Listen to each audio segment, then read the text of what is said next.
created a temporary workstation. What I did was I took the lid from my pedal board, my road case, and I've actually got it on a keyboard stand. So I've got some nice light here. I've got all my stuff that I'll need, my solder removal, new soldering, new soldering iron with a station. And then this is the board. I went ahead and put down some cardboard underneath it just because you don't want to drip solder onto this road case. I don't want to drip solder. You can do whatever the hell you want.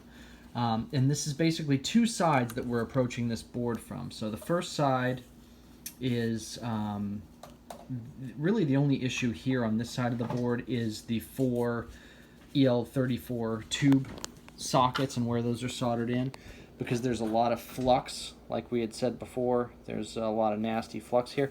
The nice thing is that flux remover came with a little acid brush, and I can actually brush some of that stuff right off. You see how that's just coming right off of there?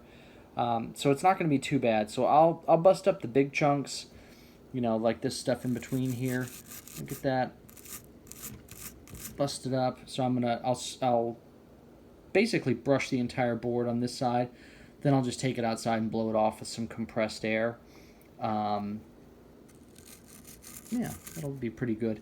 And then I'll come back with the flux remover and just clean that up, just to make sure that there's no areas where that stuff is bridging, like it was, like over here. It's not really conductive, obviously, but it'll just help to clean that up. But there's a couple of real problem areas. This is going to need a little extra love. So then, I'll do that basically, and then on the other side of the board, we'll desolder the rectifier, which is a big horkin' mess back there. I don't know what happened there. Somebody soldered a new one in, and they just never removed the flux, and they just did a kind of a shitty job, because if I can get it to focus, the one leg of it's not even really soldered in there. Like I said, the component's cheap, so regardless of whether it worked or not, as a component, if I resoldered it, I'm just going to go ahead and solder a new one in there. And then this will be that side of the board that needs the additional cleanup, because we got some stuff going on, and I'm paying particular attention to stuff that looks like it's got a lot of extra solder on it, because I think that maybe that's components that they soldered in. I don't know. There's just a lot of yuck going on with this board right now. But we already looked at that, like solder joints that aren't even really joints. There's just like, pinholes that aren't filled, that aren't flooded in with the solder.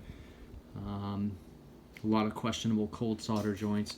So what I'll do is I'll go in and I'll touch all those cold solder joints, heat them back up, just make sure that they're good to go, and then clean up all the flux, and hopefully we'll be back in business. Then we'll mount this board, and then we'll start on the other boards.